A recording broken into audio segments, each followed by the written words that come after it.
बूढ़े बुजुर्ग, मेरा बेटा बोला। मुंह में घी और घमंड भरा था, थाली पर हाथ पटकते हुए जैसे वह उसकी हो, जैसे मैं कोई कुत्ता हूं जिसने बेवजह कहीं मुंह मार दिया हो। मेरा नाम प्रकाश है, मैं 74 साल का हूं, मेरठ का रहने वाला, एक हलवाई के बेटे और एक जिद्दी औरत का पति, बेहतरीन बढ़ई का काम करने वाला।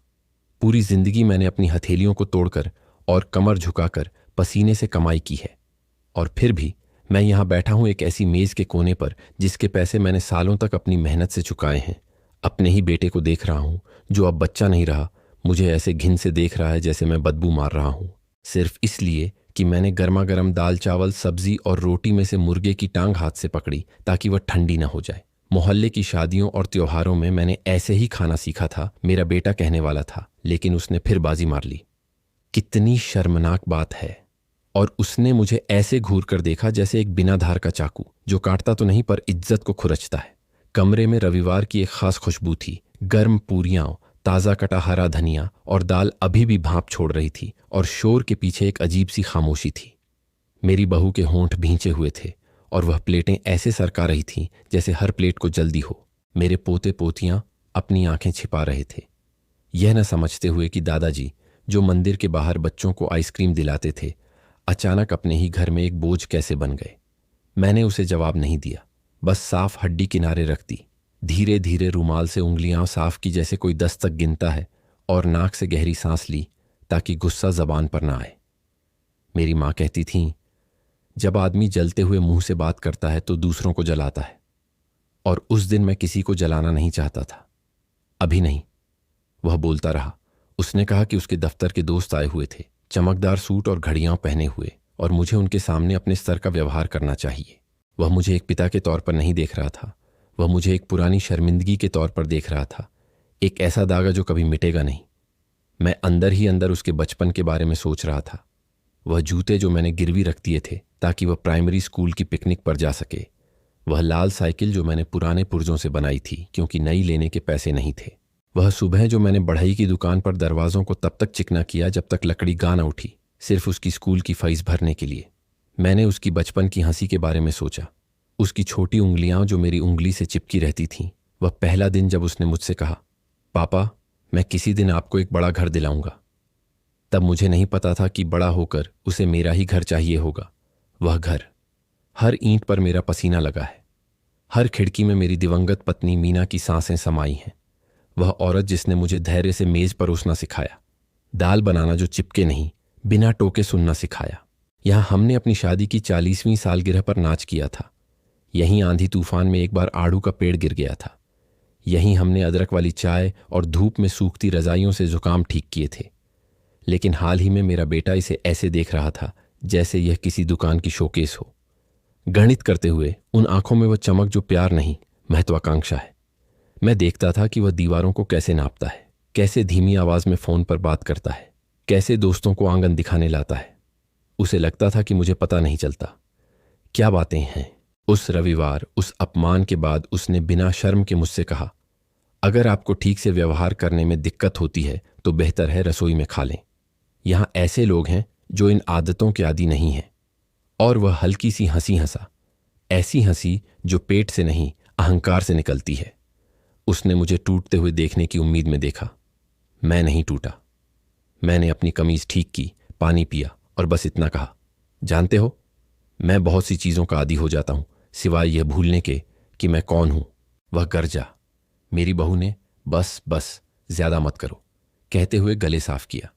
फिर जैसे वह अपनी ही फिल्म में कोई बटलर हो, उसने मुझे एक साफ रुमाल बढ़ाया। अगली बार चम्मच कांटा इस्तेमाल करना। हां, मैंने उसे प्लेट पर मोड़कर रख दिया जैसे किसी पुरानी टोपी पर एक रुमाल। बाहर से शांत, अंदर एक दरवाजा बंद हो रहा था। मैं यह नहीं चाहता कि आप मुझे संत समझें, न शहीद, न ही उन लोगों में से जो सिर झुकाकर प्रार्थना करते हैं कि जिंदगी अपने आप ठीक हो जाए। मैं खुद को जानता हूं, मुझ में चरित्र है। हां, जब जरूरी था तो मैंने चिल्लाया है, जब गलत था तो माफी मांगी है। उसकी किशोरावस्था में मैं उसके साथ सख्त था, मैं मानता हूं। मैंने उसे सिखाया कि किसी का कर्जदार न रहे, जो वादा न निभा सको वह न करो। शायद यहीं से उसकी नाराजगी शुरू हुई। मैं नहीं जानता। जो मैं जानता हूं वह यह है कि इज्जत मोलभाव से नहीं मिलती। या तो आप इसे शुरू से ही मेज पर रखते हैं या कोई आपकी थाली खा जाता है। उस दिन दाल की भाप और चम्मचों की आवाज के बीच मैंने समझा कि मेरे बेटे ने मुझे देखना छोड़ दिया था। वह उस आदमी को नहीं देखता था जो उसे रविवार के खेल देखने ले जाता था। वह एक उपनाम के साथ एक बोझ को देखता था। जब उन्होंने खाना खत्म किया, मेरे पोते पोतियां अपने कमरे में चले गए और दफ्तर के दोस्त ड्राइंग रूम में अवसरों और निवेशों के बारे में बात करते रहे। मेरा बेटा खिड़की के सामने खड़ा हुआ और ऐसे बोल पड़ा जैसे बिना संगीत के जीत का गाना गा रहा हो। 2 हफ्तों में अगर भगवान ने चाहा तो हम घर का सौदा पक्का कर लेंगे। यही तो है, सबके लिए बेहतर है। तुम कुछ समय के लिए चाचा के पास चले जाओगे पिताजी, वहां ठीक रहोगे। आखिर तुम्हारी उम्र में तुम्हें क्या चाहिए? मैंने सोचा मुझे बिना इजाजत अपनी यादों तक चलने की जरूरत है। मुझे बेडरूम का दरवाजा खोलकर आज भी मीना के इत्र की खुशबू महसूस करनी है। मुझे मेरे औजार, मेरी तस्वीरें, मेरी खामोशियां चाहिए। मैंने उसे देखा। आवाज ऊंची नहीं की, बहस नहीं की, बस जेब में हाथ डाला और उस मनीले के लिफाफे को महसूस किया जिसके किनारे इन दिनों बहुत बार निकालने और रखने से घिस चुके थे। वह वजन में हल्का था, लेकिन अंदर कुछ ऐसा था जो शीशे से भी भारी था। मेरे फैसले। मैंने उसे अभी तक मेज पर नहीं रखा था। मैंने उसे एक पल के लिए पकड़े रखा, कागज को सहलाते हुए, जैसे कोई पानी में उतरने से पहले तापमान जांचता है। मैंने अपनी बहू को बिना मेरी ओर देखे संदेश भेजते देखा, दोस्तों को उत्सुकता से भौहें उठाते देखा और अपने बेटे को उस मुस्कान के साथ देखा जैसे वह पहले ही एक ऐसी दौड़ का विजेता बन चुका था जिसमें मैं महज एक पत्थर था। क्या लाए हो पिताजी? उसने अधीरता से कहा, जैसे मैं उसके लिए काम करता हूं। कागजात, मैंने जवाब दिया। मेरी अपनी चीजें। उसने कॉन्डेसेंशन से मुस्कुराया। ठीक है, बाद में देखते हैं, उसने कहा और मेरे कंधे पर थपथपाया। वह डीली थपथपी जिसमें प्यार नहीं, जल्दबाजी थी। मैंने सिर हिलाया। फिर मैं रसोई में कॉफी लेने गया। मुझे बिना चीनी की कॉफी पसंद है, जैसी बनती है, बस जबान पर थोड़ी सी कसक हो। मैंने उसे अपनी मिट्टी के प्याले में परोसा जिस पर प्रकाश गलत लिखा था, क्योंकि मेरी पोती ने उसे 5 साल की उम्र में बनाया था और तब वह अभी भी अक्षरों में उलझती थी। मैंने उसे दोनों हाथों से पकड़े रखा। खिड़की के शीशे में मैंने खुद को बूढ़ा देखा। हाँ, झुर्रियां, थकी आंखें, दाढ़ी जो अब उतनी बराबर नहीं कटती, लेकिन मैंने कुछ ऐसा भी देखा जो कभी नहीं खोता। वह शांति जो सही समय का इंतजार करना जानती है ताकि लकड़ी को बिना चीरे कील ठोक सके। मैं छोटे कदमों से वापस बैठक में आया। किसी को जल्दी करने के लिए नहीं कहा। वे अपनी योजनाओं और आंकड़ों की दुनिया में थे। मैं अपनी दुनिया में धड़कनें गिन रहा था। मैं बैठ गया, कॉफी मेज पर रख दी, सांस ली। बेटा, मैंने धीरे से कहा ताकि सारे लोग खामोश हो जाएं। तुम घर की बात ऐसे कर रहे हो जैसे वह तुम्हारा हो। मैं बस एक बात पूछना चाहता हूं। जब तुम कहते हो हम सौदा पक्का कर रहे हैं, तो क्या उसमें मेरा कमरा भी शामिल है या सिर्फ आंगन और बैठक? वे धीरे से हंसे जैसे मैंने कोई अजीब मजाक सुनाया हो। सब कुछ पिताजी, उसने डांटने वाले शिक्षक के लहजे में जवाब दिया। चीजें ऐसे ही चलती हैं, चिंता मत करो। मैंने तुम्हें बताया है कि हम तुम्हें समायोजित करेंगे। मैंने फिर सिर हिलाया। आह, कितना अच्छा विचार। मेरा हाथ लिफाफे पर पड़ा। मैंने उसे निकाला। आखिरकार मैंने उसे बिना धक्का दिए, बिना कुछ बताए अपने सामने रख दिया। बस उसे लकड़ी पर सांस लेने दिया। उसकी नजर उस पर ऐसे पड़ी जैसे शहद पर मक्खी। और ये क्या है? उसने उस बेचैन चमक के साथ पूछा। मैंने लिफाफे के धागे को धीरे से घुमाया। अभी तक उसे खोला नहीं था। कभी कभी, मैंने कहा, आदमी आदत से, याददाश्त से, जो बीत गया उसके सम्मान में कागजात रखता है। और कभी कभी बेटा, आदमी उन्हें सिर्फ यह याद दिलाने के लिए निकालता है कि चीजें, चाहे जैसी भी लगें, हमेशा वहां नहीं होती जहां तुम्हें लगता है। उसने मुझे अधीरता से देखा। पिताजी, मैं पहेलियों के मूड में नहीं हूं। मुझे पता है, मैंने सोचा। जब तुम्हारे काम की नहीं होती तो तुम कभी नहीं होते। ये पहेलियां नहीं हैं, मैंने कहा, ये घर की बातें हैं। खामोशी कॉफी से भी ज्यादा भारी हो गई। बाहर एक कबूतर आंगन के फर्श पर दोस्तों को चोंच मार रहा था।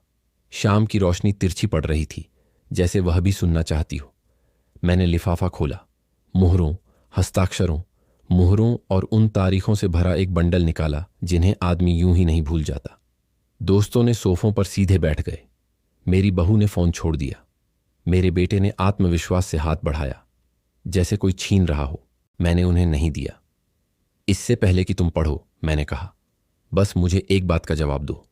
तुम मुझे कब से देखना बंद कर चुके हो मेरे बेटे? क्योंकि मैं कसम खाता हूं कि मैं अभी भी यहां हूं। जो नहीं है वह तुम हो। मुझे नहीं पता कि वह समझा या नहीं। उसकी जबड़े की एक नस फड़क उठी, वह जो बदतमीज गुस्से को बताती है। मैंने अपनी नज़र साफ रखी। मैंने उसे पहला पन्ना दिया। सब नहीं। उसने उसे जल्दी से देखा, केवल वही पढ़ा जो वह पढ़ना चाहता था। उसने अपनी पूरी नाम, घर का पता और संपत्ति शब्द को उंगली से रेखांकित किया। उसका चेहरा ऐसे चमक उठा जैसे किसी बच्चे ने जादूगर की चाल बूझ ली हो। मुझे पता था, उसने आधा विजयी आधा घबराया हुआ कहा। मुझे पता था कि देर सवेर ये चीजें ठीक हो जाएंगी। मैंने प्याला उठाया और एक गर्म ताजा घूंट पिया। इसने मेरी आत्मा को नम कर दिया। ठीक करना, मैंने शब्द का स्वाद लेते हुए दोहराया। तो देखो, कभी कभी ठीक करना का मतलब छोड़ना होता है। मैंने और कुछ नहीं छोड़ा। मैंने बाकी कागजात लिफाफे में रख दिए, शांति से, जैसे कोई दिन का काम खत्म करके औजारों का बक्सा बंद करता है। मैं धीरे से खड़ा हुआ। एक हाथ पीठ पर था, क्योंकि उम्र माफ नहीं करती, लेकिन अगर आदमी ना चाहे तो वह अपमानित भी नहीं करती। खाने के लिए धन्यवाद, मैंने कहा।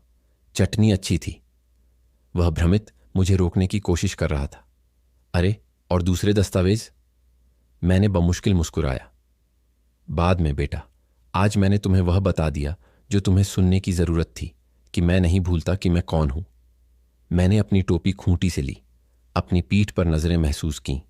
एक फुसफुसाहट जो शिकायत में बदलना चाहती थी, और मुझे अभी तक पता नहीं था कि कैसे।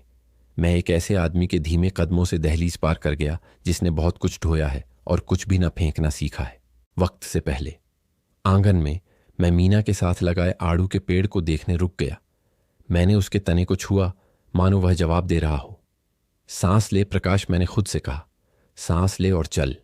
गेट खोलते ही मैंने अपने बेटे को मेरा नाम लेते सुना। नहीं पिताजी, और नहीं, उसने कड़वे स्वर में कहा। मैं थोड़ा मुड़ा और उसे गर्व और डर के बीच कांपते देखा, यह नहीं जानते हुए कि किसका पालन करें। मैंने अपनी नज़र उस पर से नहीं हटाई।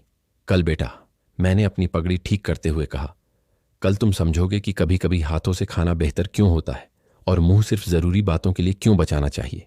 और मैं लिफाफा अपनी बगल में दबाए सड़क पर निकल गया, पीछे से सवाल उठने की आवाजें सुनते हुए। सोमवार की सुबह सड़क अभी भी खामोश थी, मानो पूरा शहर आंखें खोलने से पहले थोड़ी देर और सोना चाहता हो। मैं इसके विपरीत घंटों से जागा हुआ था। मैं ज्यादा सो नहीं पाया, उदासी की वजह से नहीं, बल्कि मेरे दिमाग की हलचल की वजह से। मैं रसोई की मेज पर अपनी काली चाय और खुला मनीला लिफाफा सामने रखकर बैठ गया। कागजात सैनिकों की तरह कतार में लगे थे। बाहर मेरठ का आकाश उस शर्माते नारंगी रंग से रंग रहा था जो बस कुछ मिनट ही रहता है। मैंने उसे देखा और सोचा, आज वह दिन है। मैं हमेशा से मानता रहा हूं कि जब कोई बड़ा फैसला लेता है तो उसे ठंडे दिमाग और शांत दिल से लेना चाहिए। यह पागलपन में बदला लेने के बारे में नहीं है, यह न्याय के बारे में है। और न्याय, मेरे बेटे, धैर्य की मांग करता है। मैं हफ्तों से इसकी तैयारी कर रहा था, जब से मैंने देखा कि मेरा बेटा घर में मेहमानों को दफ्तर के दोस्त होने के बहाने लाता था। लेकिन मैं उससे धोखा खाने वाला नहीं था। अंधे से ज्यादा बुरा कोई नहीं होता जो देखना नहीं चाहता। और मुझे साफ दिख रहा था कि घर उसके लिए अब एक घर नहीं, बल्कि एक संपत्ति, एक निवेश, दिखावा करने का एक जरिया था। मैंने अपनी चाय का आखिरी घूंट पिया और दस्तावेज लिफाफे में रख दिए। मैंने अपनी पगड़ी ली, दरवाजा बंद किया और शहर की ओर चल पड़ा। शहर में अभी भी ताजी बनी पूड़ी सब्जी और चौकों में पानी के छिड़काव से गीली मिट्टी की खुशबू आ रही थी। मैं उस बढ़ई की दुकान के पास से गुजरा जहां मैंने आधी जिंदगी काम किया था। शटर आधा उठा हुआ था और अंदर मैंने टोनी, नए मालिक को एक मेज पर सैंड पेपर लगाते देखा। उसने मुझे हाथ हिलाकर अभिवादन किया और मैंने भी जवाब दिया। उस पल मुझे एहसास हुआ कि मेरी जिंदगी इतनी बार बदल चुकी थी कि एक और बदलाव मुझे तोड़ नहीं पाएगा। मैं ठीक 9 बजे रजिस्ट्री दफ्तर पहुंच गया। वकील रामजी अपने बेदाग सूट और अपनी पतली मूंछों के साथ मेरा इंतजार कर रहे थे, जो कभी नहीं बदलती। प्रकाश साहब, क्या आप आज ही आगे बढ़ना चाहते हैं? उन्होंने अपनी मेज पर कागजात ठीक करते हुए पूछा। यकीनन, मैंने कहा। उन्होंने सिर हिलाया, जैसे कि वे समझते हैं कि कुछ चीजें टाली नहीं जा सकती। उन्होंने शर्तों को पढ़ना शुरू किया, हर शब्द, हर मुहर, और मैंने बिना हिचकिचाए हस्ताक्षर किए। हर हस्ताक्षर के साथ मैंने महसूस किया कि एक वजन मेरे कंधों से उतर रहा था। घर अब मेरे हाथों में नहीं था, लेकिन मेरे बेटे के हाथों में भी नहीं था। हाँ, मैंने उसे बेच दिया था, किसी अजनबी को नहीं, बल्कि किसी ऐसे को जिसे मैं जानता था कि वह उसकी देखभाल करेगा। मेरे स्वर्गीय मीना के दोस्त, एक वृद्ध दंपति जो हमेशा पौधों से भरे आंगन और एक आड़ू के पेड़ वाली जगह में रहने का सपना देखते थे। मैंने उन्हें सुविधाएं दी, एक उचित कीमत और यह शर्त कि वे उसे कम से कम 10 साल तक नहीं बेचेंगे। उन्होंने खुशी खुशी स्वीकार कर लिया। इस तरह घर सुरक्षित हो गया और मैं आजाद। जब मैं रजिस्ट्री दफ्तर से निकला तो मेरी जेब में पैसे के हस्तांतरण की रसीद थी। मैंने अपने चेहरे पर ताज़ी हवा महसूस की और मुख्य चौराहे पर एक पल के लिए रुक गया। मैंने एक समोसा खरीदा और उसे धीरे धीरे खाते हुए लोगों को गुजरते देखा। यह ऐसा था जैसे मैं अदृश्य था और मुझे यह पसंद था। किसी को नहीं पता था कि उस पल मेरा बेटा अभी भी मानता था कि सब कुछ उसके नियंत्रण में है। घर जाते समय मैं स्टेशनरी की दुकान से गुजरा और एक नया लिफाफा खरीदा। उसमें मैंने बिक्री के दस्तावेजों की एक प्रति और एक पत्र रखा जो मैंने उसी सुबह लिखा था। यह एक लंबा पत्र नहीं था, लेकिन यह स्पष्ट था। मैंने उसमें लिखा, बेटा, इंसान बहुत कुछ खो सकता है लेकिन गरिमा नहीं, और मैं वहां रहना पसंद नहीं करता जहां मेरा सम्मान नहीं किया जाता है। घर अब तुम्हारी चिंता नहीं है, अपनी चिंता करो। मैंने पिताजी के रूप में हस्ताक्षर नहीं किए बल्कि प्रकाश के रूप में, क्योंकि उस दिन एक पिता अपने बेटे से बात नहीं कर रहा था, एक आदमी दूसरे आदमी से बात कर रहा था। पहुंचने पर मैंने घर को खाली पाया। मेरा बेटा दफ्तर में होगा और मेरी बहू अपने काम में। मैंने लिफाफा भोजन मेज पर छोड़ दिया, उसी जगह पर जहां कल उसने मेरे लिए नैपकिन रखा था। मैंने उसे एक पल देखा, गहरी सांस ली और अपने शयन कक्ष में चला गया। मैंने अलमारी खोली, अपना पुराना चमड़े का सूटकेस निकाला और ज़रूरी सामान पैक करना शुरू कर दिया। कपड़े, कुछ औजार, फोटो एल्बम और मीना का पोर्टेबल रेडियो। बाकी सब वहीं रहने दिया। सूटकेस बंद करने से पहले मैं बिस्तर पर बैठ गया और यादों को गुजरने दिया। उन्होंने मुझे दर्द नहीं दिया, नहीं, बल्कि उन्होंने मुझे ताकत दी। मीना हमेशा कहती थी कि अगर कोई अपने दिल में ज़रूरी चीज़ों को ले जाना जानता है तो कुछ भी नहीं खोता है, और मैंने ऐसा ही किया। मैंने बंद किया, जिप बंद की, सूटकेस उठाया और निकल पड़ा। ज़्यादा दूर नहीं गया था।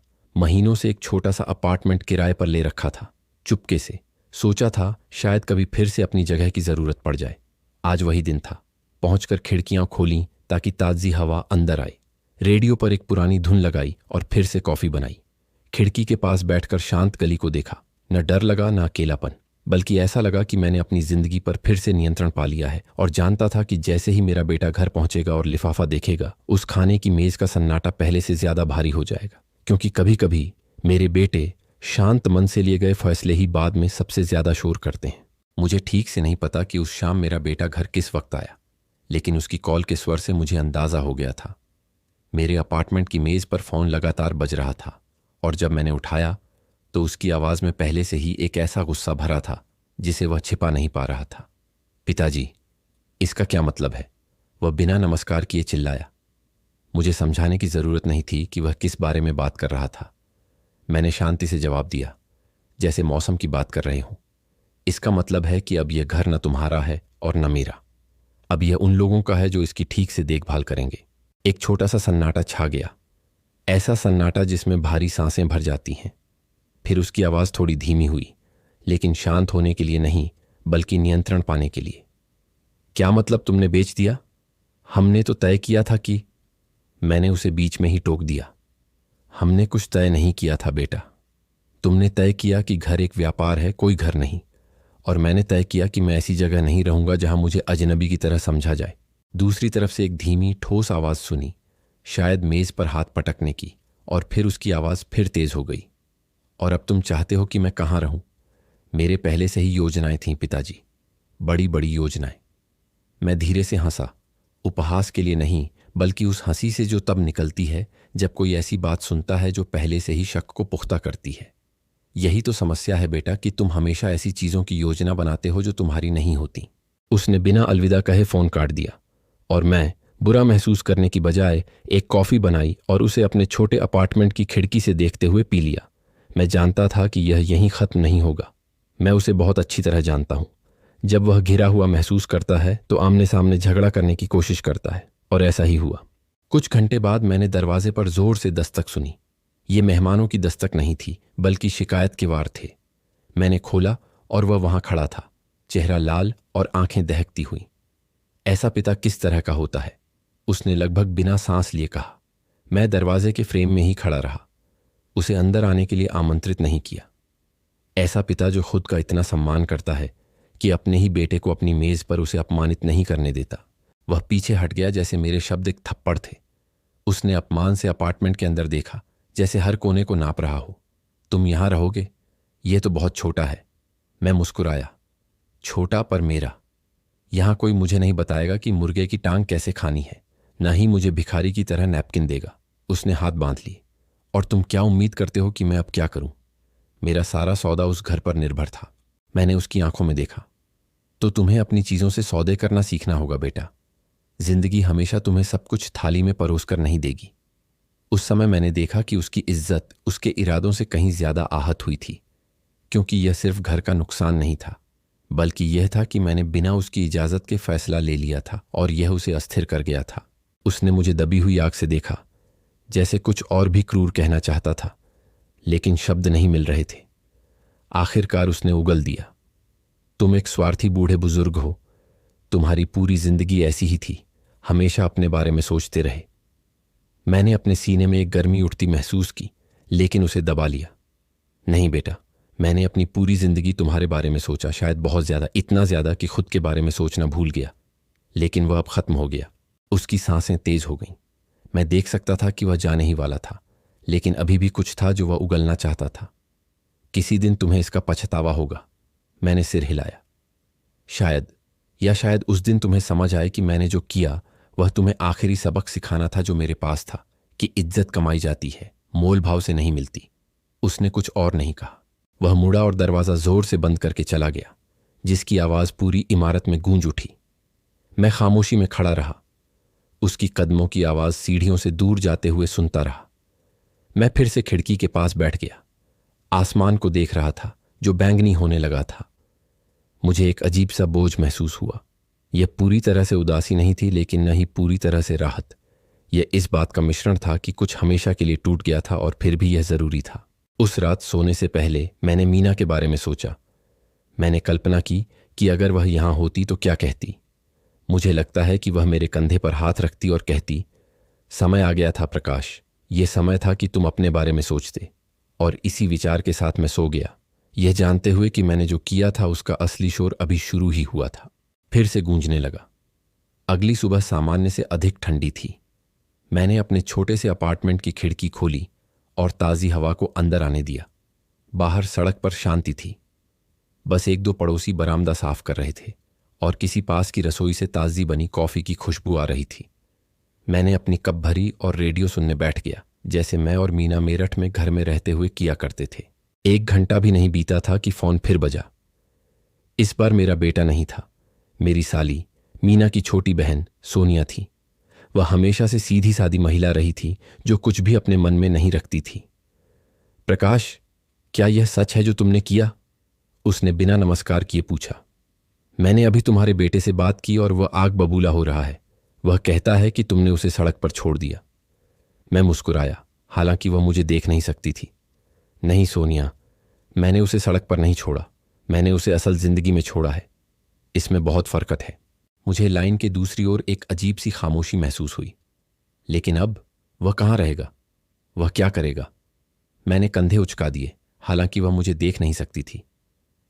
ये उसे खुद ही सुलझाना होगा, जैसे मैंने अपनी जिंदगी सुलझाई थी जब मैं 20 साल का था और मेरे पास कुछ नहीं था। सोनिया ने आह भरी। प्रकाश, मैं यह नहीं कह रही कि तुम गलत हो, लेकिन तुम जानते हो कि इससे झगड़ा होगा और तुम्हारा बेटा हारना नहीं जानता। मैं धीरे से हंसा। तो फिर यह उसके सीखने का समय है। हमने अलविदा कहा और फोन रखने के बाद मुझे पता था कि यह अफवाह पूरे परिवार में फैल चुकी थी। कुछ ही घंटों में मेरे पास पहली अनचाही मुलाकात आ गई। यह नीरज था, मेरे बेटे का चचेरा भाई, जिससे मैं बमुश्किल बात करता था, लेकिन वह हमेशा से कारोबार में अच्छा रहा था और दूसरों के मामलों में दखल देने में भी माहिर था। वह एक सोची समझी मुस्कान और मिठाई के पैकेट के साथ आया। चाचा जी, मैं आपसे मिलने आया हूं और बस बातचीत करने आया हूं। मैंने उसे अंदर बुलाया, कॉफी परोसी और जैसे ही उसने पहली घूंट ली, उसने असली वजह बता दी।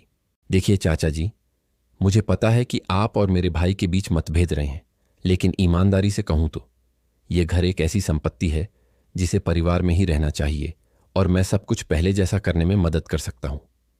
मैंने एक भौं उठाई। मदद करना? और वह कैसे होगा? नीरज कुर्सी पर आराम से बैठ गया, आत्मविश्वास से भरा हुआ लगने की कोशिश करते हुए। मैं इसे खरीद सकता हूं चाचा जी। इस तरह आप इसे पूरी तरह से नहीं खोएंगे और मेरा भाई, खैर, वह इसे किराए पर ले सकता है। इस तरह सब खुश रहेंगे। मैंने उसे घूर कर देखा। मैं बेवकूफ़ नहीं था। मैं जानता था कि वह सिर्फ अपने लिए नहीं बोल रहा था, बल्कि मेरे बेटे के दूत के रूप में वहां था। नीरज, मैं तुम्हारे आने की सराहना करता हूं, लेकिन वह घर अब बिकने के लिए नहीं है, और अगर होता भी तो वह किसी ऐसे व्यक्ति के हाथों में वापस नहीं जाता जो दीवारों में ईंटें देखता है जहां मैं यादें देखता हूं। वह कुछ सेकंड के लिए चुप रहा, असहज। फिर उसने एक आखिरी चाल चली। चाचा जी, इसे बुरा मत मानिए, लेकिन परिवार कह रहा है कि आपने आवेश में आकर काम किया, कि यह आप जैसे को शोभा नहीं देता। मैं मुस्कुराया। मैं जैसे को शोभा नहीं देता तो उनसे कहो कि मैं उन्हें अपनी छत से किसी का एहसानमंद हुए बिना सलाम भेजता हूं। नीरज समझ गया कि उसे मुझसे कुछ नहीं मिलेगा और वह अपनी मिठाई के पैकेट के साथ चला गया। मैं यह सोचता रहा कि लोग कितनी जल्दी दीवारों के बारे में लोगों से ज्यादा चिंतित हो जाते हैं। दोपहर में मैंने बाहर टहलने का फैसला किया। मैं बिके हुए घर के सामने से गुजरा और नए मालिकों को दरवाजा रंगते हुए देखा। मैं पास गया, उन्हें नमस्ते कहा और उन्होंने मुझे अंदर आने के लिए आमंत्रित किया। ताज़ा पेंट की गंध चूल्हे पर रखी कॉफ़ी की सुगंध के साथ मिल रही थी। श्रीमती अनीता ने मुझे एक बार फिर अवसर के लिए धन्यवाद दिया। मुझे हमेशा से इतिहास वाला घर चाहिए था प्रकाश जी। यहां सिर्फ दीवारें नहीं हैं, जिंदगी है। इस वाक्यांश ने मुझे दिलासा दिया। मैं उनके साथ थोड़ी देर बैठा, कॉफ़ी पीते हुए और उनके बगीचे के लिए उनकी योजनाओं को सुनते हुए। मैंने मीना को मुस्कुराते हुए कल्पना की, यह देखकर कि आड़ू का पेड़ किसी ऐसे व्यक्ति के हाथों में खिलता रहेगा जो उसकी कद्र करता है। जब मैं घर से निकला तो मुझे एहसास हुआ कि मेरा बेटा अभी तक वहां से नहीं गुजरा था। वह निश्चित रूप से अपरिवर्तनीय को उलटने का तरीका ढूंढ रहा होगा। मैं उसे जानता था, वह इतनी आसानी से हार नहीं मानेगा। उस रात अपने अपार्टमेंट में वापस मैं अपनी रेडियो और कॉफ़ी के कप के साथ खिड़की के पास बैठ गया। बाहर सड़क की बत्तियां टिमटिमा रही थीं और दूर एक कुत्ता भौंक रहा था। मैंने उन सभी चीज़ों के बारे में सोचा जो सिर्फ 2 दिनों में हुई थीं। हाँ, परिवार में शोर बढ़ेगा, लेकिन मैं अब अपनी इज्जत की कीमत पर जीने को तैयार नहीं था, क्योंकि आखिर में मेरे बेटे कोई ठंड, अकेलापन, यहां तक कि गरीबी भी सह सकता है, लेकिन बिना इज्जत के जीना वह एक ऐसा आदमी नहीं सह सकता जो जानता है कि वह कौन है। उस रविवार के खाने के 5वें दिन तनाव फुसफुसाहट से खुलकर शोर में बदल गया। उस सुबह जब मैं अपार्टमेंट की छोटी बालकनी में अपनी कॉफ़ी खत्म कर रहा था, मैंने सुना कि कोई भारी कदमों से सीढ़ियां चढ़ रहा था और छिपाने का कोई इरादा नहीं था। मैंने उस ताल को पहचान लिया। वह मेरा बेटा था। उसने दरवाज़ा नहीं खटखटाया। उसने उसे ऐसे पीटा जैसे उसे गिराना चाहता हो। दरवाज़ा खोलो पिताजी, वह अपनी उस आवाज़ में चिल्लाया जिसमें गुस्सा और हताशा मिली हुई थी। हमें बात करनी है। मैंने गहरी सांस ली, कप को मेज़ पर रखा और दरवाज़ा खोला। मुझे उन्हें अकेले देखकर कोई हैरानी नहीं हुई। उनके पीछे एक सूट पहने हुए साहब थे, हाथ में ब्रीफकेस लिए, उस अंदाज में जैसे वकीलों का होता है। मैं यहां सब ठीक करने आया हूं। मेरे बेटे ने मेरी आंखों में बिना देखे कहा, पिताजी, ये एडवोकेट वर्मा है। ये हमें आपने जो किया है उसे पलटने में मदद करेंगे। मैं दरवाजे के फ्रेम से नहीं हटा। मैंने कुछ देर खामोशी से उन्हें देखा और फिर अंदर आने का इशारा किया। एडवोकेट साहब ने बड़ी औपचारिकता से मुझसे हाथ मिलाया और एक रटा रटाया भाषण शुरू किया। प्रकाश जी, मेरे क्लाइंट ने मुझे बताया है कि आपने एक बिक्रीनामा पर हस्ताक्षर किए हैं जो कुछ परिस्थितियों के कारण मान्य नहीं है। मैंने उन्हें बीच में ही टोक दिया। एडवोकेट साहब, मैं आपसे झूठ नहीं बोलूंगा। मैंने जो भी कागजात पर दस्तखत किए हैं सब सही हैं। न कोई चाल है, न कोई धोखा और न ही कोई जोर जबरदस्ती। और अगर आप यहां बिक्री रद्द करवाने आए हैं तो आपकी यात्रा व्यर्थ गई। एडवोकेट ने अपनी गरिमा बनाए रखने की कोशिश की। मैं समझता हूं, लेकिन शायद आपने यह नहीं सोचा कि इस फैसले से आपके परिवार पर गहरा असर पड़ेगा। मैंने उन्हें घूर कर देखा।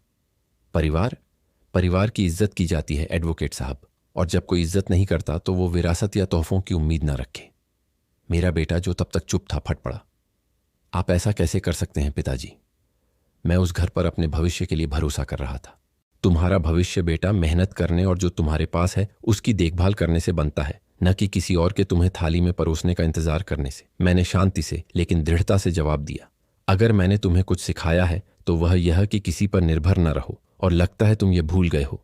एडवोकेट ने असहज होकर खांसा और ब्रीफकेस से कुछ कागज निकाले। देखिए प्रकाश जी, अगर आपको घर के भविष्य की चिंता है तो हम आपको एक समझौता पेश कर सकते हैं।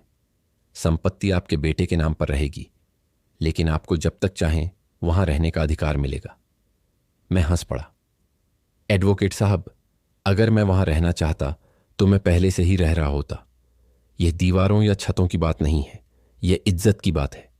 और वह इज्जत मेरे बेटे ने घर लेने की सोचने से बहुत पहले ही मुझसे छीन ली थी। मेरा बेटा अचानक उठ खड़ा हुआ। वह मेरे छोटे से अपार्टमेंट के कमरे में टहलने लगा और मुझे ऐसे देखा जैसे मैं कोई अजनबी हूं। आप जानते हैं परिवार क्या कहेगा? वे सोचेंगे कि आप एक बूढ़े बुजुर्ग हैं जिसने हमें पीठ दिखा दी।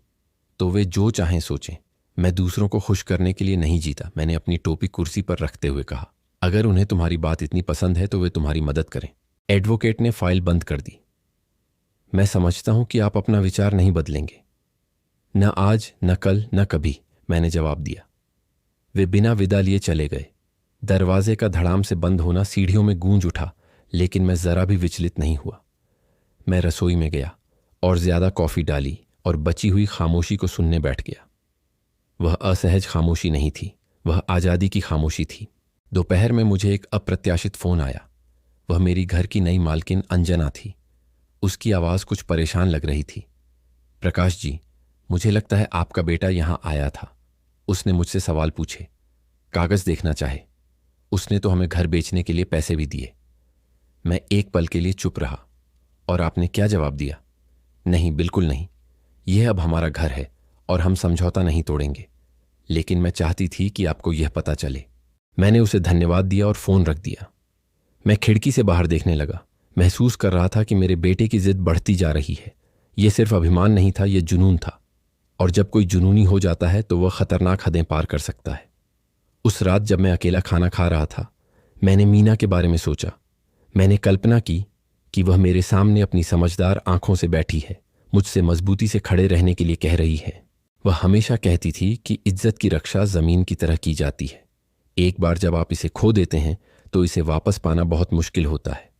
अगले दिन मैं सुबह सुबह बाजार गया। मुझे कारपेंट्री के मेरे पुराने दोस्त कैलाश जी मिले। हम एक कप अदरक वाली चाय पीने बैठे और एक एक घूंट के बीच मैंने उन्हें जो हुआ था वह सब बताया। उन्हें, जो मुझे जवानी से जानते थे, कोई आश्चर्य नहीं हुआ। प्रकाश, तुम हमेशा ऐसे ही रहे हो। अगर कोई तुम्हारी इज्जत नहीं करता तो तुम उसे जड़ से काट देते हो। हर किसी में अपनी ही औलाद के साथ ऐसा करने की हिम्मत नहीं होती। यह हिम्मत की बात नहीं है कैलाश, मैंने उनसे कहा। यह इस बात की है कि आप किसी को खुद को कुचलने न दें, चाहे वह कोई भी हो।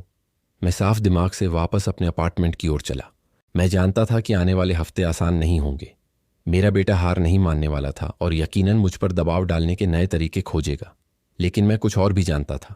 अब मेरे पास खोने के लिए कुछ नहीं था, क्योंकि मेरे बेटे के विपरीत जब कोई गरिमा के साथ जीता है तो कोई भी छत घर होती है और कोई भी जगह आज़ादी। अगले रविवार की सुबह बादलों से घिरी थी। आसमान में बारिश का वादा कर रहा था।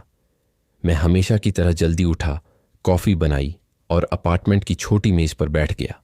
बाहर सड़क लगभग खाली थी। यह उन दिनों में से एक था जब ऐसा लगता है कि पूरी दुनिया थम सी गई है। हालांकि मैं जानता था कि मेरे बेटे के लिए कोई ठहराव नहीं था। वह जरूर हिल रहा होगा। जो मैंने किया था उसे पलटने के तरीके खोज रहा होगा। मैं गलत नहीं था। सुबह के बीच में फोन बजा। यह अंजना थी, मेरे पुराने घर की नई मालकिन। उसकी आवाज चिंतित लग रही थी। प्रकाश जी, मुझे लगता है आपका बेटा फिर आया था। बार उसने केवल कागजात के बारे में नहीं पूछा, बल्कि यह भी कहा कि आप ठीक नहीं थे, कि शायद आपने बिना समझे ही दस्तखत कर दिए थे। मैंने गहरी सांस ली। मैं समझ गया कि वह कहाँ जाना चाहता है। अंजना कुछ देर रुकी, फिर बोली। मैं उसे ज्यादा जानकारी नहीं देना चाहती थी, लेकिन उसने बहुत जोर दिया।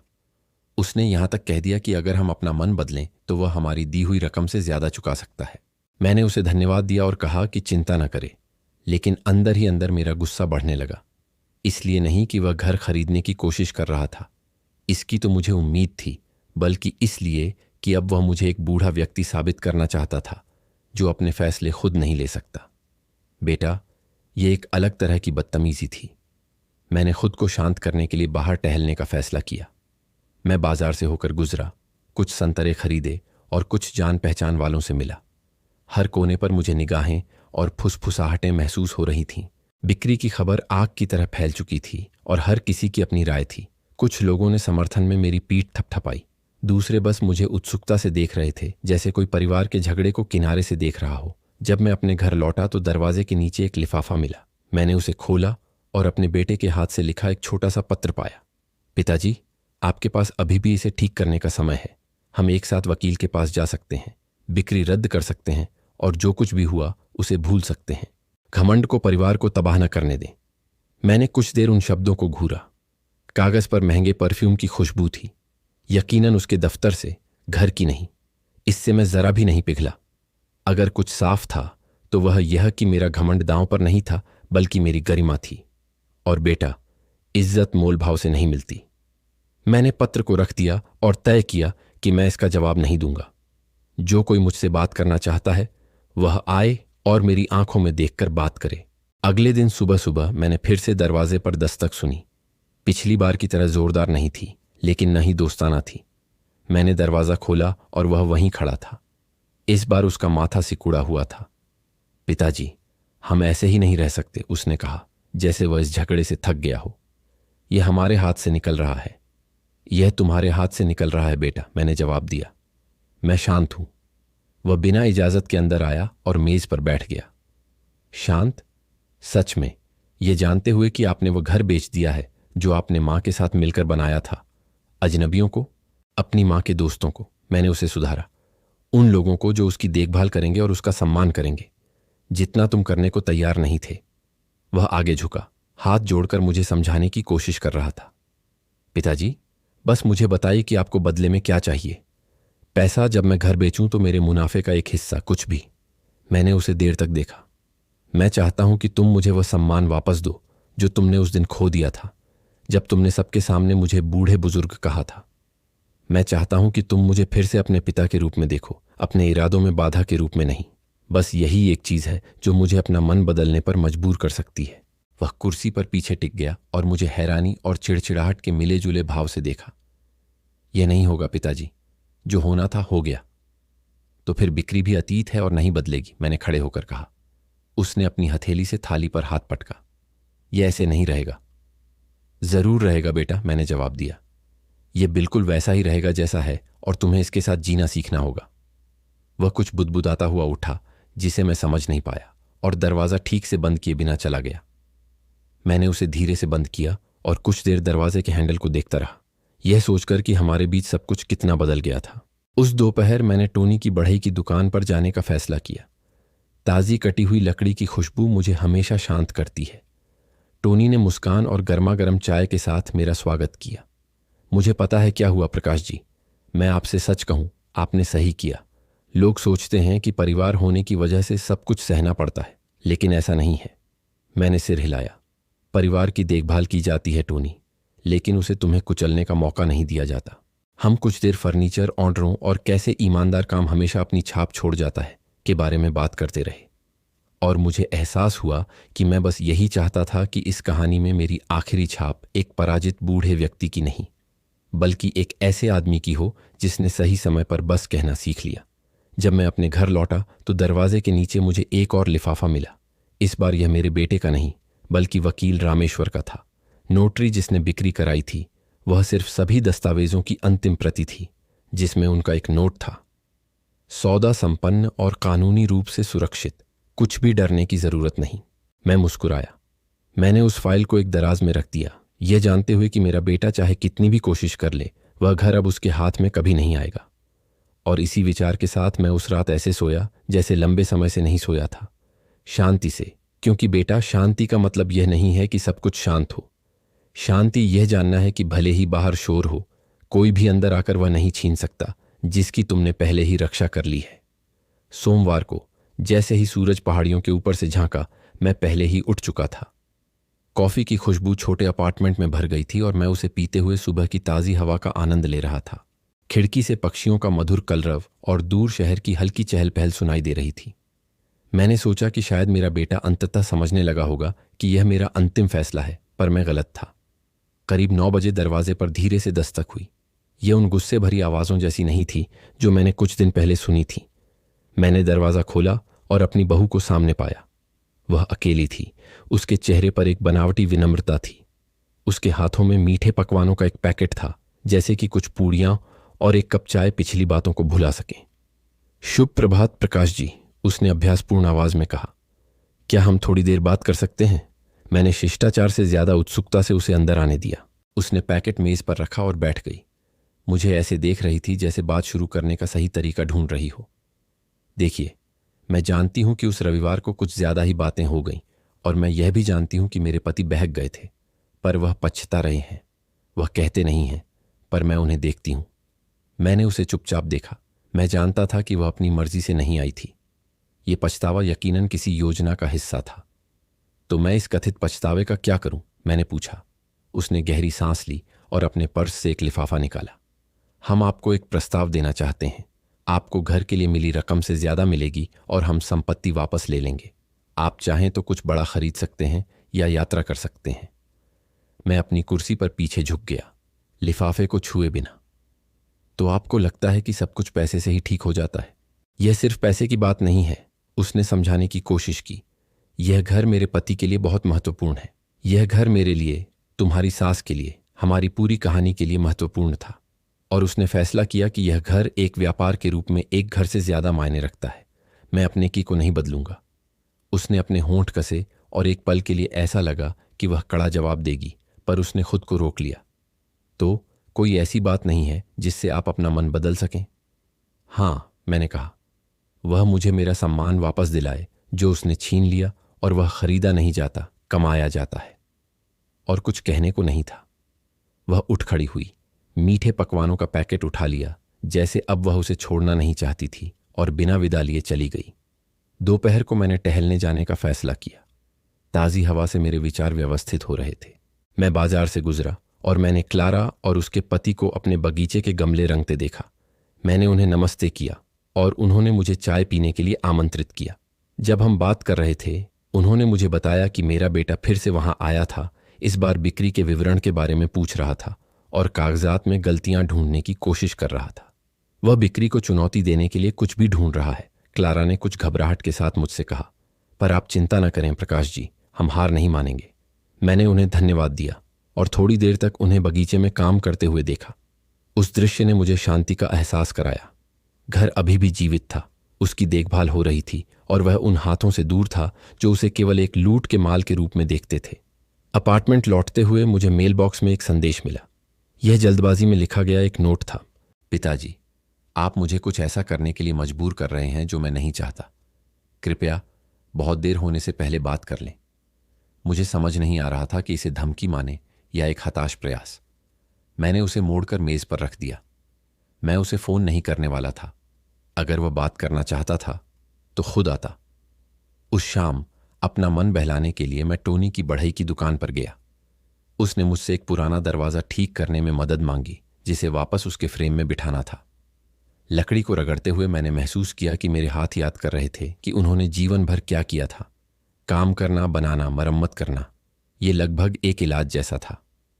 आपकी पकड़ अभी भी अच्छी है प्रकाश जी, टोनी ने मुस्कुराते हुए कहा। बात यह है टोनी कि हाथ वह नहीं भूलते जो उन्होंने प्यार से सीखा है, मैंने जवाब दिया। जब मैं रात में घर लौटा तो मेरा बेटा मुझे इमारत के दरवाजे पर इंतजार करता मिला। उसने न तो सूट पहना था और न ही उसके चेहरे पर गुस्सा था। वह सादे कपड़े पहने हुए था, एक अजीब हाव भाव के साथ, जैसे वह अपनी कमजोरी दिखाना चाहता हो। क्या हम बात कर सकते हैं पिताजी? उसने पूछा। हम साथ में अपार्टमेंट में ऊपर गए। वह मेज पर बैठ गया, अपने हाथों को देखते हुए। पिताजी, मैंने गलती की। उस दिन जो मैंने कहा वह मुझे नहीं कहना चाहिए था। मेरा गुस्सा मुझ पर हावी हो गया। मैंने उसे बिना टोके सुना। पर उसने जारी रखा, मुझे समझो, मैं सिर्फ अपने परिवार के लिए कुछ सुरक्षित करना चाहता था। अपने परिवार की कीमत पर? मैंने पूछा। वह चुप रहा। उस चुप्पी ने मुझे किसी भी शब्द से ज्यादा बताया। बेटा, इंसान गलतियां कर सकता है, पर जब गलती आदत बन जाती है तो वह गलती नहीं रहती और जीवन का तरीका बन जाती है, और मैं उस तरीके को खुद पर हावी नहीं होने दूंगा। वह धीरे से खड़ा हुआ। तो आप मुझे घर वापस नहीं देंगे? नहीं बेटा, और बेहतर होगा कि तुम अपने भविष्य के लिए एक नई योजना ढूंढना शुरू करो। उसने और कुछ नहीं कहा। वह धीरे से बाहर निकल गया। इस बार दरवाजा नहीं पटका, और मैंने दरवाजा बंद करते हुए समझा कि शायद वह अब स्वीकार करना शुरू कर रहा था कि इस बार वह जीत नहीं सकता था। क्योंकि मेरे बेटे, कभी कभी सबसे कठिन सबक यह सीखना होता है कि सब कुछ खरीदा नहीं जा सकता, और एक ऐसे आदमी की गरिमा तो बिल्कुल भी नहीं जिसने इसे कभी न बेचने का फैसला कर लिया है। गुरुवार की सुबह साफ थी। उस साफ आसमान के साथ जिसे आप खिड़की खोलते ही महसूस करते हैं। मैंने कॉफ़ी बनाई और देखता रहा, अपनी मेज़ से गली में देखते हुए। मुझे ट्रकों के टायरों का सड़क पर शोर और कबूतरों का एक रोटी के टुकड़े के लिए झगड़ना सुनाई दे रहा था। कई दिन दरवाजे पटकने या धमकियों के बिना गुजरे थे, लेकिन शांति का मतलब हमेशा सुकून नहीं होता। कभी कभी यह सिर्फ अगली बात से पहले की चुप्पी होती है। मैंने अपनी जैकेट पहनी, छोटी बैटरी वाली रेडियो जेब में रखी और टोनी की बढ़ई की दुकान की ओर चलने लगा। मुझे लकड़ी पर रेत रगड़ने की इच्छा हो रही थी, ताकि लकड़ी का बुरादा मुझे याद दिलाए कि मैं अब भी चीजें बना सकता हूं, भले ही कुछ और टूट रही हों। टोनी ने मुझे उस कंधों वाले आलिंगन के साथ स्वागत किया जो पुरुष एक दूसरे को देते हैं जब जीवन उन्हें थका देता है। उसकी काम करने वाली मेज पर नमी से सूजा हुआ एक पुराना अखरोट का दरवाजा रखा था। इसे धैर्य और महीन रेत की जरूरत है, उसने कहा। मैंने अपना एप्रन पहना, दरवाजे को कसकर रखा और धीरे धीरे दाने की दिशा में रेत रगड़ने लगा। अपने हाथ को लय खोजने देने लगा। एक पल आता है जब लकड़ी धीमी आवाज में गाना शुरू कर देती है और बाकी सब शांत हो जाता है। झगड़े, यादें, दूसरों की महत्वाकांक्षा। टोनी ने अदरक वाली चाय बनाई और हम चुपचाप बैठे रहे। बस रेत रगड़ने की आवाज, लकड़ी के गर्म होने की मीठी गंध और एक पुराने रेडियो से आता कोई पुराना गाना। सुबह के बीच में जूलियन ताज़ी खबरों और मीठे ब्रेड के साथ आया। कहते हैं कि तुम्हारा बेटा नया वकील ढूंढ रहा है क्योंकि दूसरा अब आगे बढ़ना नहीं चाहता, कोई रास्ता ही नहीं है। उसने ऐसे कहा जैसे कोई मेज पर अखबार छोड़ता है। मैंने बिना खुश हुए सिर हिलाया। मुझे दूसरों की ठोकर से मिली जीत पसंद नहीं है। सबसे ज्यादा उसे घर खोने का दुख नहीं है, मैंने कहा।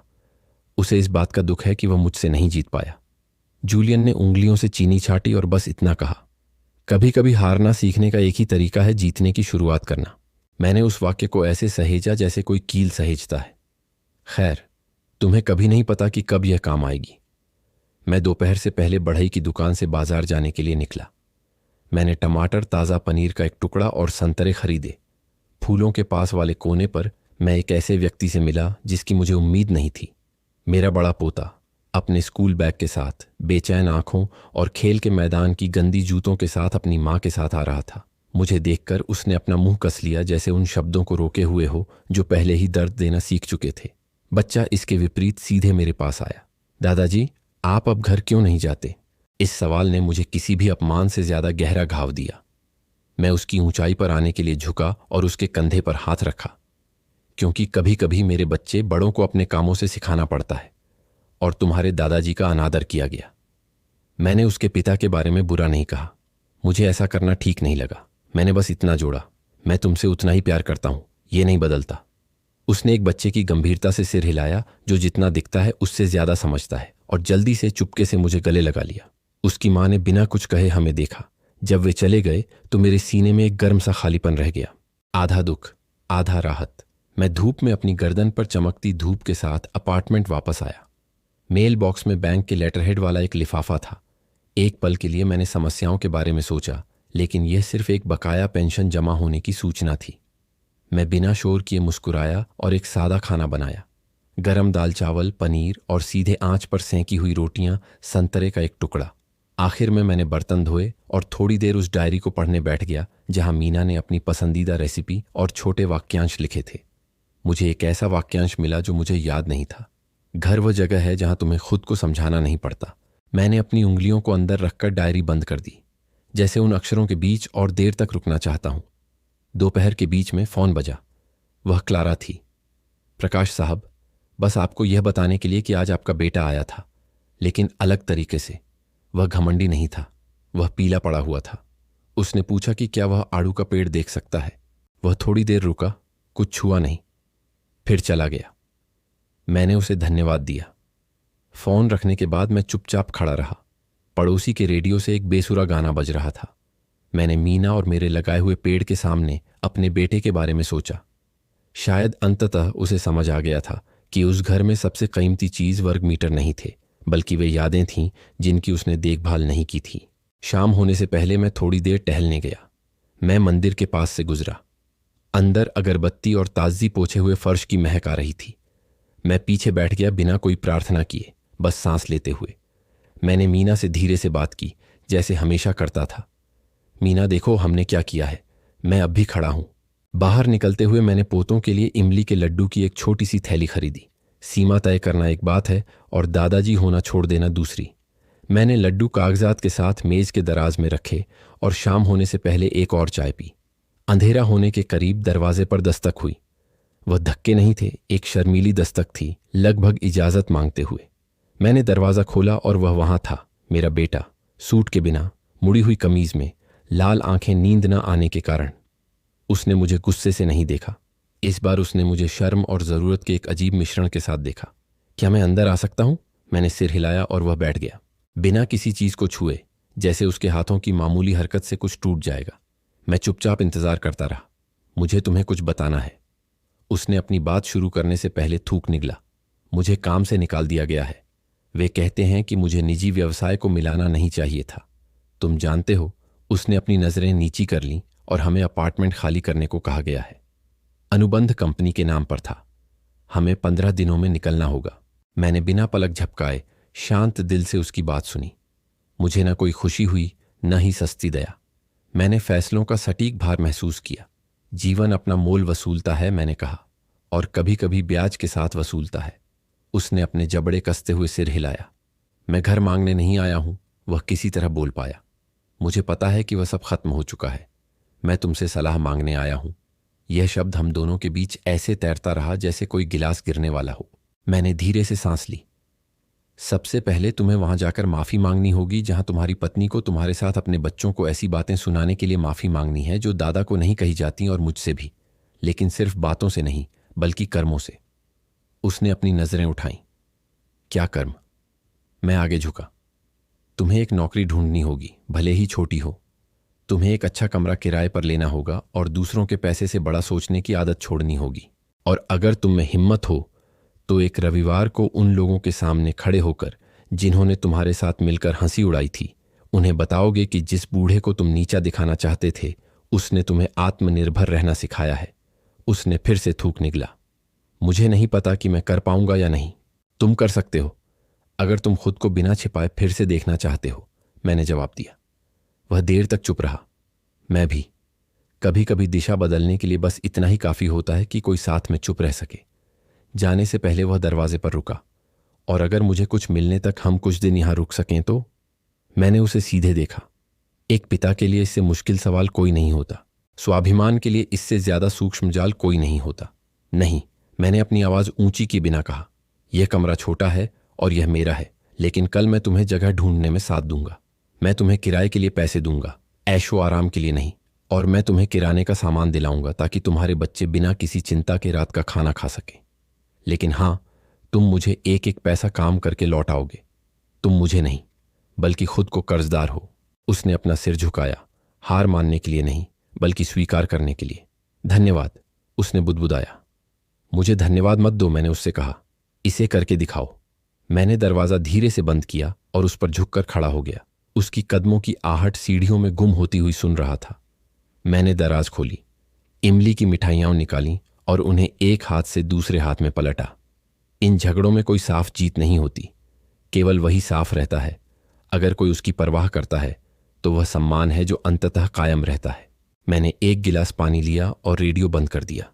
रात धीरे से खिड़की से अंदर आ गई। मैंने रविवार के बारे में सोचा, आड़ू के पेड़ के बारे में, एक नए कमरे में मिठाइयों का स्वाद लेते पोते पोतियों के बारे में। और जैसे ही गली शांत हुई, किसी ने फिर से दरवाजा खटखटाया, इस बार ज्यादा जल्दी में, जैसे कोई ऐसी खबर लाया हो जो चीजों का क्रम बदल देती है। मैंने बिना जल्दबाजी के दरवाजा खोला। बाहर क्लारा थी, मेरे पुराने घर की नई मालकिन। उसके बाल थोड़े बिखरे हुए थे और चेहरे पर बेचैनी थी। इतनी देर में आपको परेशान करने के लिए माफ करना प्रकाश जी, उसने हाँफते हुए कहा। आपका बेटा फिर आया था। इस बार वह अकेला नहीं आया था। वह 2 आदमियों को साथ लाया था और वे न तो दोस्त लगते थे न वकील। उसने मुझे समझने के लिए एक इशारा किया। मुझे और स्पष्टीकरण की जरूरत नहीं थी।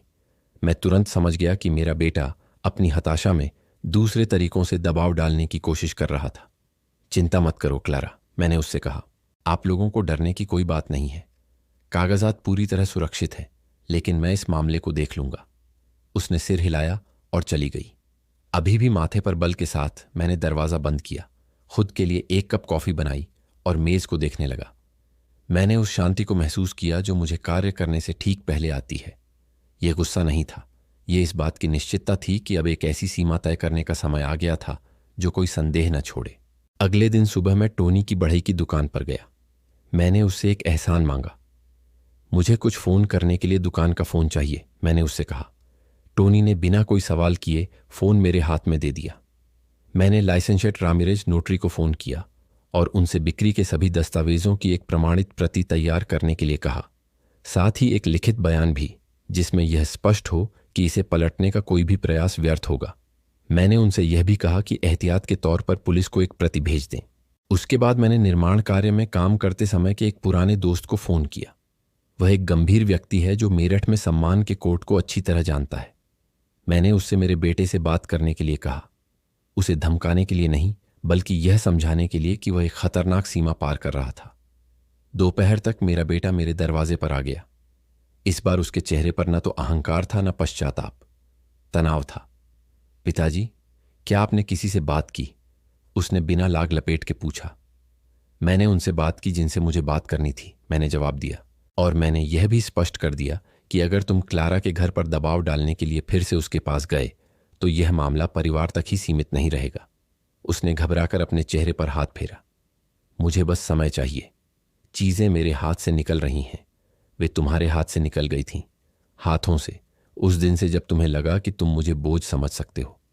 बाकी सब तो नतीजा है, मैंने उसे आंखों में आंखें डालकर कहा। वह कुर्सी पर गिर पड़ा। पापा, मेरा सब कुछ छिन रहा है। तुम्हारा वह सब छिन रहा है जिसकी तुमने परवाह नहीं की, मैंने जवाब दिया।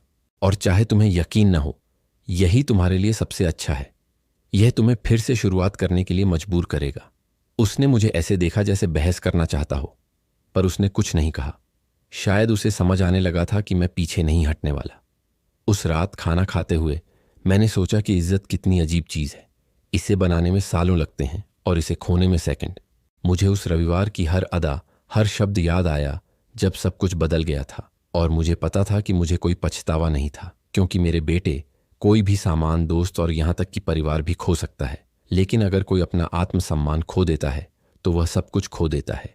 ये आखिरी बार था जब मेरे बेटे ने घर वापस पाने की कोशिश की। इसलिए नहीं कि उसने हार मान ली थी, बल्कि इसलिए कि वह समझ गया था कि मैं अंत तक जाने को तैयार था। और कभी कभी इतना ही काफ़ी होता है कि दूसरा धक्का देना बंद कर दे। उस रात दरवाज़ा बंद करते ही मुझे कुछ नया महसूस हुआ। यह जीत नहीं थी, यह बदला नहीं था। यह इस बात का यकीन था कि आखिरकार मेरी जिंदगी फिर से मेरी हो गई थी। रविवार शांतिपूर्ण रहा।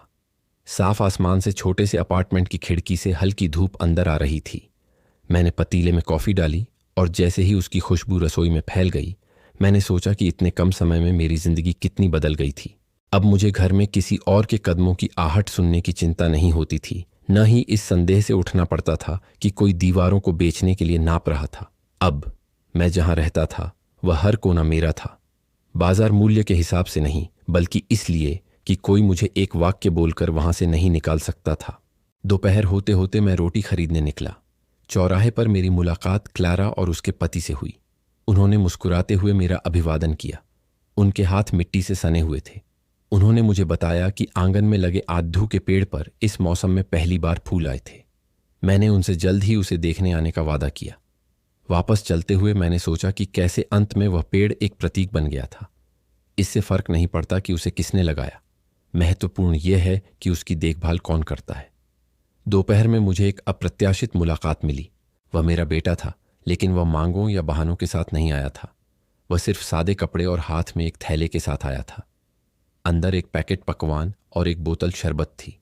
वह मेज पर बैठा, एक पल के लिए मुझे देखा और बोला, मैं घर के बारे में बात करने नहीं आया। वह सब तो साफ हो गया है। मैंने सिर हिलाया और उसे कॉफ़ी दी। हमने थोड़ी देर खामोशी से खाना खाया। फिर वह बोला, मुझे नौकरी मिल गई है। ये वह नहीं है जिसकी मुझे उम्मीद थी, लेकिन कुछ तो है। मैं अपना कर्ज चुकाना शुरू कर रहा हूं। यह अच्छी बात है, मैंने उससे कहा। इससे फर्क नहीं पड़ता कि तुम कहां से शुरुआत करते हो, फर्क इससे पड़ता है कि तुम गरिमा के साथ शुरुआत करते हो। उसने मुझे गंभीरता से देखा। पापा, जो मैंने उस दिन कहा था, मुझे पता है कि आप मुझे आसानी से माफ नहीं करेंगे, लेकिन मैं चाहता हूं कि आप जानें कि मैं हर दिन उसके बारे में सोचता हूं और मैं आपको यह साबित करने की कोशिश करूंगा कि मैंने सबक सीख लिया है। मैंने उसे शब्दों में जवाब नहीं दिया, मैंने सिर्फ सिर हिलाया, क्योंकि माफ़ी मेरे बेटे एक पल में नहीं मिलती। ये धीरे धीरे मिलती है, जैसे कोई सही लकड़ी से और बिना किसी जल्दबाजी के फिर से एक दरवाज़ा बनाता है।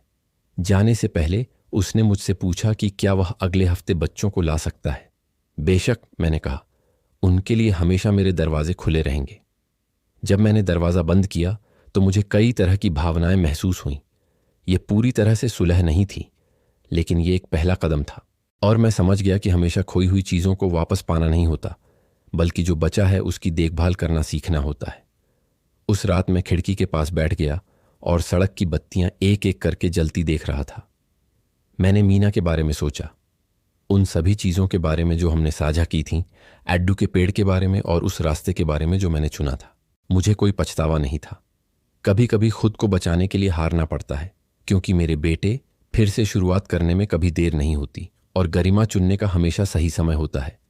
अब मैं आपसे पूछता हूं, अगर आप मेरी जगह होते तो आप क्या करते? और मुझे यह भी बताएं, आप दुनिया के किस कोने से मुझे सुन रहे हैं?